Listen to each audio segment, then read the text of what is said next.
नमस्कार दोस्तों, मैं मनीष कुमार भोज आप सभी का अपने YouTube चैनल फाल्गुन एजुकेशन में हार्दिक स्वागत करता हूं।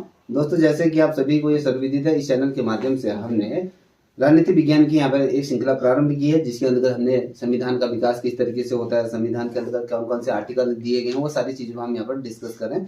तो आज हमारे सामने यहाँ पर राजेश कुमार जी हैं, कक्षा 11 के ये छात्र हैं। तो हम आज इनसे जो संविधान के जो अनुच्छेद हैं, जब हम अगर बात करें, जब हमारा संविधान गढ़ा गया था, जब हमारा संविधान को बनाया गया था, उस समय जैसे आप सभी को पता है कि 395 अनुच्छेद थे। तो उसी तर्ज पर आज मैं आपके सामने ये 395 अनुच्छेद, आपके भाग 1, भाग 2, भाग 3 आज हम आपके सामने रखेंगे, और उसके बाद आपके भाग 4, भाग 6 इस तरीके से कंटिन्यू जो भाग 22 हैं वो सारे आपके सामने रखेंगे। ठीक है, चलिए शुरुआत करते हैं आज की ये श्रृंखला का। आज की श्रृंखला के अंतर्गत हम भारत के अनुच्छेदों के बारे में बात करेंगे। चलिए राजेश जी, शुरुआत कीजिए। गुड मॉर्निंग, मेरा नाम राजेश कुमार है, मैं कक्षा 11 का छात्र हूँ। आज मैं आपके सामने संविधान के अनुच्छेदों के बारे में वर्णन करना चाहूँगा। भाग 1 अनुच्छेद 1 से लेकर 4 तक। अनुच्छेद 1 में लिखा है संघ और उसके राज्य क्षेत्रों का वर्णन किया गया है। अनुच्छेद 2 में नए राज्यों की स्थापना का वर्णन किया गया है। अनुच्छेद 3 में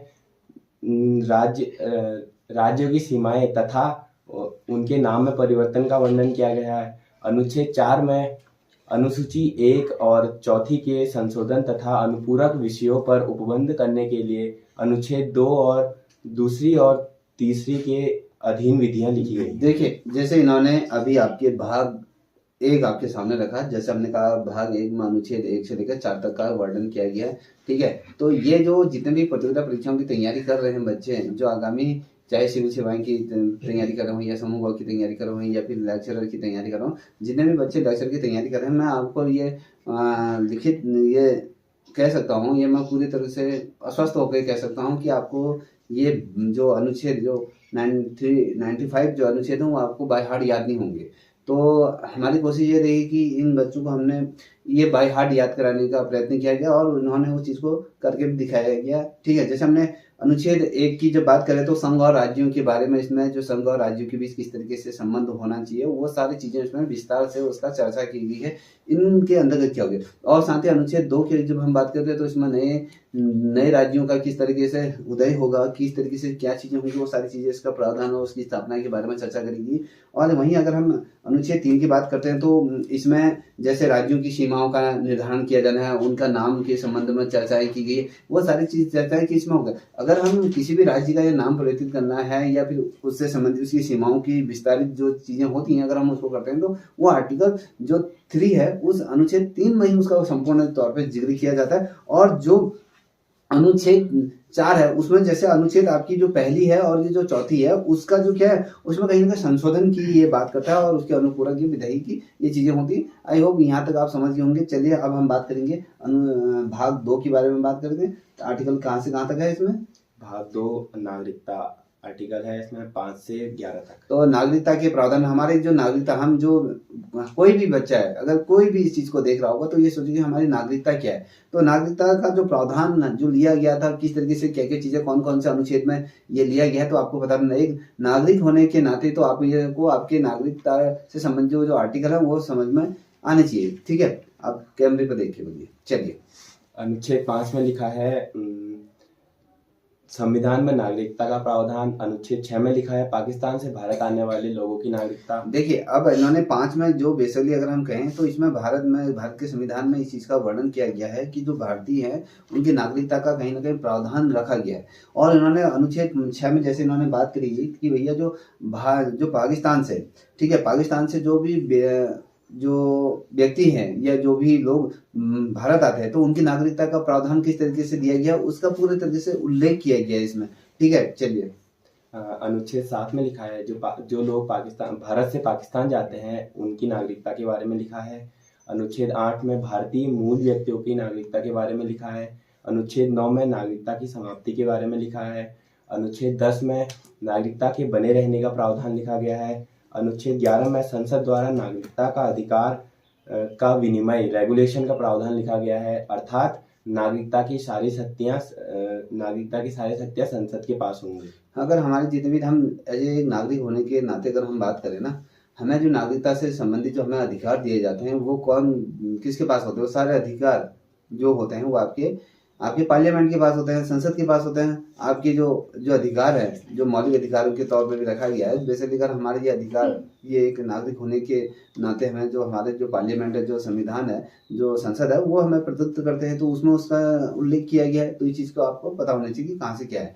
चलिए आगे बढ़ते हैं, चलिए आगे बढ़िए। अब हम बात करेंगे आपका जो भाग 3 है। भाग 3 में हम मौलिक अधिकारों के बारे में बात करेंगे। तो भाग 3 में जो मौलिक अधिकार दिए गए हैं 12 से लेकर 35 तक का इसमें वर्णन किया गया है। अब ये जो मौलिक अधिकार ना, जितने भी बच्चे जो भी प्रतियोगिता परीक्षाओं की तैयारी कर रहे हैं और जो भी अगर मैं कहूँ हायर एजुकेशन की जो तैयारी कर रहे हैं, ठीक है, तो ये मौलिक अधिकार तो आपको पता होना चाहिए। मौलिक अधिकार से संबंधित प्रश्न तो 100% पूछे जाते हैं, तो ये तो 100% सत्य है। अब हमारे जो मौलिक अधिकार है, हमारे क्या मौलिक अधिकार है, कौन से आर्टिकल में हमें चीजें दी गई हैं? अगर मैं बोल भी रहा हूँ ना, अब मैं जो ये बोलने का जो अधिकार दिया गया है, तो ये भी तो हमारे मौलिक अधिकार है। हमें स्वतंत्रता का अधिकार दिया है। तो हम किसी धर्म को, कौन सा धर्म है, मान लीजिए मैं हिंदू हूँ, मैं चाहे कोई भी धर्म को अपना, मैं चाहे सिख का धर्म अपना लूँ, चाहे यहूदी धर्म अपना लो, चाहे वो क्रिश्चियन धर्म अपना लो, ये जो ये स्वतंत्रता दी जाती है, जो बेसिक लेकर कहें, जो हमें जो चीज को हम अडॉप्ट कर सकते हैं, तो ये हमें कहीं ना कहीं ये हमारे जो मौलिक अधिकार है, इनका जिक्र इसमें होता है। तो इनके बारे में एक एक करके विस्तार से बताइए। भाग 3 मौलिक अधिकार, अनुच्छेद 12 से लेकर 35 तक। अनुच्छेद 12 में लिखा है राज्यों की परिभाषा का वर्णन किया गया है। अनुच्छेद 13 में मौलिक अधिकारों पर नियंत्रण करने की विधियां लिखी गई हैं। फिर समानता का अधिकार, आपके जो मौलिक अधिकार है ना, उनको किस तरीके से नियंत्रण किया जा सकता है, उसका भी पूरा तरीके से उल्लेख किया गया है। ठीक है, चलिए। समानता का अधिकार, अनुच्छेद 13 से लेकर 18 तक। देखिए ये बड़ा महत्वपूर्ण है। 13 से लेकर 18 तक का जो जिक्र हम जो बात कर रहे हैं, तो इसमें आपके समानता का अधिकार दिया गया है। समानता का मतलब है कि मैं अगर सभी को, जो संविधान है, संविधान क्या करेगा, सभी को एक ही दृष्टिकोण में या एक ही तराजू के पलड़ों में तोल के देखेगा। ये नहीं कि भैया वो कोई हिंदू है तो उसके लिए अलग चीजें होंगी, या कोई मुस्लिम है तो उसके लिए अलग होंगे, कोई सिख है, तो सभी को एक तराजू में तोलने की बात करेंगे। किसी के प्रति भी किसी भी प्रकार का भेदभाव की बात नहीं की गई। चलिए, समानता का अधिकार, अनुच्छेद 13 में लिखा है कानून के समक्ष समानता। अनुच्छेद 14 में लिखा अब देखिए 13 में जो आर्टिकल कहता है कि जो 13 में कहता है कि मौलिक अधिकारों पर नियंत्रण करने की विधियां दी गई हैं। और समानता का अधिकार जो मैंने कहा कि 14 से लेकर 18 तक की अगर मैं कहूँ समानता का अधिकार, समानता मतलब ये लेके चलिए 14 का जो अनुच्छेद है कि कानून के समक्ष सभी लोग क्या होंगे, बराबर होंगे। अब मान लीजिए किसी व्यक्ति या कोई गरीब व्यक्ति अगर उसने कोई जुर्म कर लिया है, तो कानून के नजर में उसको भी वो दोषी होगा। उसको भी अगर उसके द्वारा जो कृत्य किया गया उसकी भी उसको सजा मिली।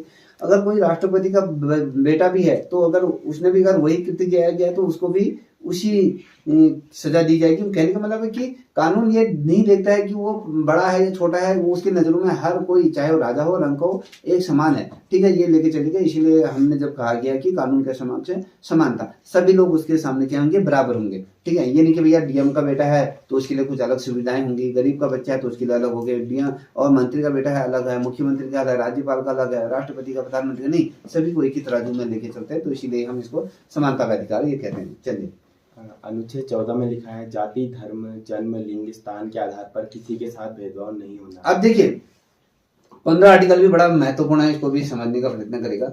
हम कहते हैं कि धर्म, जाति, भेद भाव या किसी नस्ल या वंश की जब हम बात करते हैं कि जन्म से या लिंग से बात करें या किसी के आधार पर भेदभाव नहीं करना है। अब आप ये लेके चलिए ना दोस्तों कि कोई भी चाहे किसी भी धर्म से आता हो, अगर हम शिक्षा संस्थान में अगर बैठे हैं तो हम ये नहीं देखेंगे वो फलाने धर्म का है, वो फलाने जाति का है, ये नहीं देखेंगे।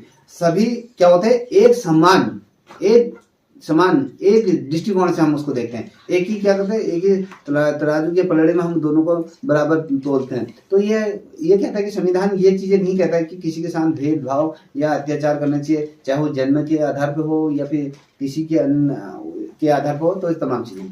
चलिए, अनुच्छेद 15 में लिखा है लोक नियोजन के अवसरों में सभी को समानता।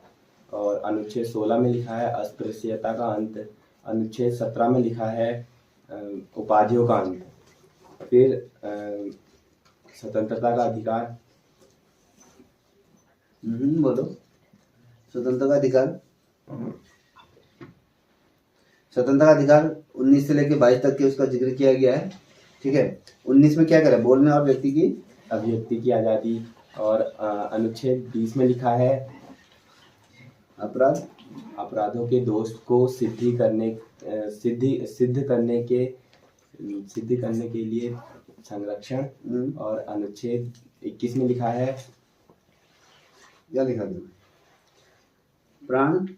प्राण एवं दैहिक स्वतंत्रता यानी कि जीने का अधिकार। अनुच्छेद 22 में लिखा है कुछ दशाओं में गिरफ्तारी से संरक्षण। हाँ। फिर आर्टिकल 23 में क्या कहा गया, आर्टिकल 23 में मानव के साथ के किसी भी प्रकार का दुर्व्यवहार और बलात्संग पर प्रतिषेध। अनुच्छेद 24 में लिखा है कारखानों आदि में 14 साल से कम आयु के बच्चों के काम पर प्रतिरोध। फिर है संवैधानिक उपचार का अधिकार। यह अनुच्छेद 25 से लेके, अब ये जो संवैधानिक उपचार कह रहे कि इसमें देखिए धर्म स्वतंत्रता का अधिकार के बारे में चर्चा करेंगे। धर्म और स्वतंत्रता, हमें किसी भी धर्म को हम अडॉप्ट कर सकते हैं, हमें ये स्वतंत्रता दी गई है। आपके 25 से लेके आपके 28 तक के इसमें जिक्र किया गया है। चलिए, अंतकरण और किसी भी धर्म को मानने या उसके प्रचार करने की स्वतंत्रता। अनुच्छेद 26 में लिखा है किसी भी धर्म के कार्यों को करने की स्वतंत्रता। और अनुच्छेद 26 में लिखा है किसी विशिष्ट धर्म की अभिवृद्धि के लिए टैक्स संबंधी प्रावधान। और अनुच्छेद 28 में लिखा है किसी भी धार्मिक संस्थाओं में धार्मिक शिक्षा नहीं दी जाएगी तथा देखिए, सरकारी जो आर्टिकल 28 है वो किसी भी सरकारी संस्थानों में धार्मिक शिक्षा नहीं दी जाएगी। अगर हमारा विद्यालय है, ठीक है, मान लीजिए हम एक विद्यालय में हैं, तो विद्यालय में ये शिक्षा नहीं दी जाएगी कि अगर मान लीजिए ये विद्यालय में हिंदू से संबंधित कोई भी नहीं है, इसमें ना तुम रामायण का पाठ कर सकते हो, ना इसमें हनुमान चालीसा कर सकते हो। ये लेके चलो कि इसमें धर्म से संबंधित कोई भी चीज गतिविधियां नहीं होंगी, क्योंकि इसलिए कहा गया है कि जो विद्यालय में शिक्षण संस्थानों में अलग अलग कम्युनिटी के क्या करते हैं, बच्चे पढ़ते हैं, तो हर अलग अलग धर्म के लोग उसमें पढ़ते हैं। तो इसीलिए ये नहीं कि भैया आप किसी धर्म का विशेष रूप से प्रचार करोगे, इस तरीके से उसमें नहीं दिया गया। उनमें क्या किया गया, प्रतिबंध लगाने की बात करी गई कि भैया इसमें इस तरीके का ये तमाम चीजें नहीं होंगी। ठीक है, वो किसी को भी बाध्य नहीं किया जाएगा। मान लीजिए कोई मुस्लिम बच्चा पढ़ रहा है, तो भैया आप मान लो हनुमान चालीसा आपने वो करके लिखी, आप वो उससे ये नहीं कह सकते कि तो हनुमान चालीसा कर।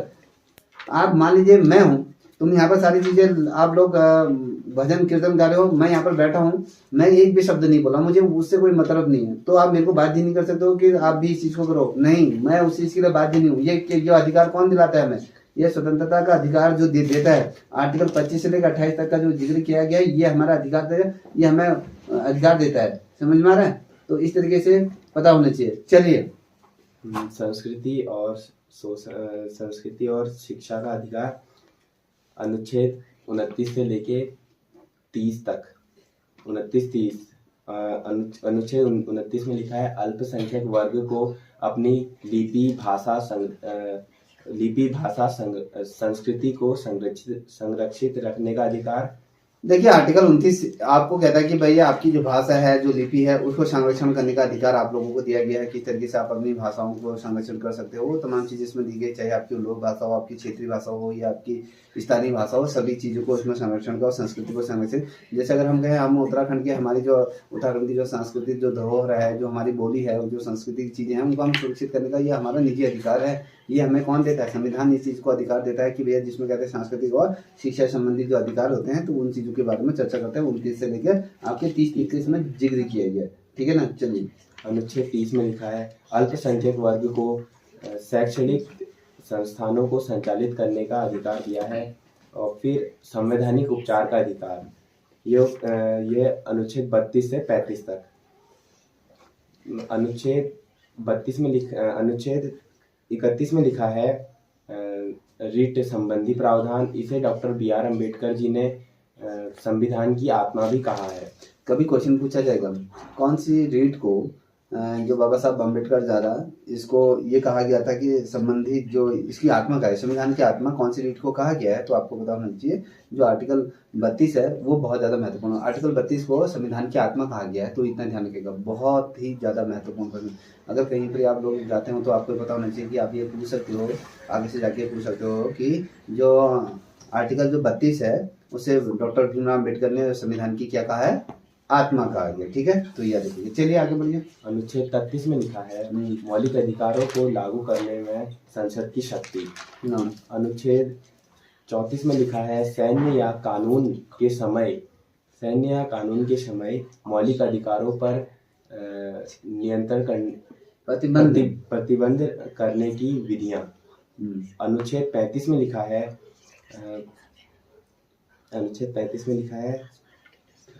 आपके जो मौलिक अधिकार है ना उनको लागू करने से संबंधित प्रावधान दिए गए। हाँ, मौलिक अधिकारों को लागू करने के प्रतिबंध में लिखा गया है। क्या भाग 4 याद कब याद करोगे? भाग 4 याद रहना चाहिए। आई होप दोस्तों ये जो श्रृंखला थी आपके क्या बोलते हैं भारतीय संविधान के अनुच्छेद हैं, आपके भाग 1, भाग 2, भाग 3 हमने आज यहाँ पर पढ़ लिया है। अब इसके बाद हम देखेंगे भाग 5, भाग 6, भाग 7, भाग 8। जैसे आपको बताया कि कितने भाग हैं, भाग 12 अनुसूची 12 है और भाग कितने, भाग 12 भाग हैं, 22 हैं, 12। अच्छा ठीक है, तो ये आपको पता होना चाहिए।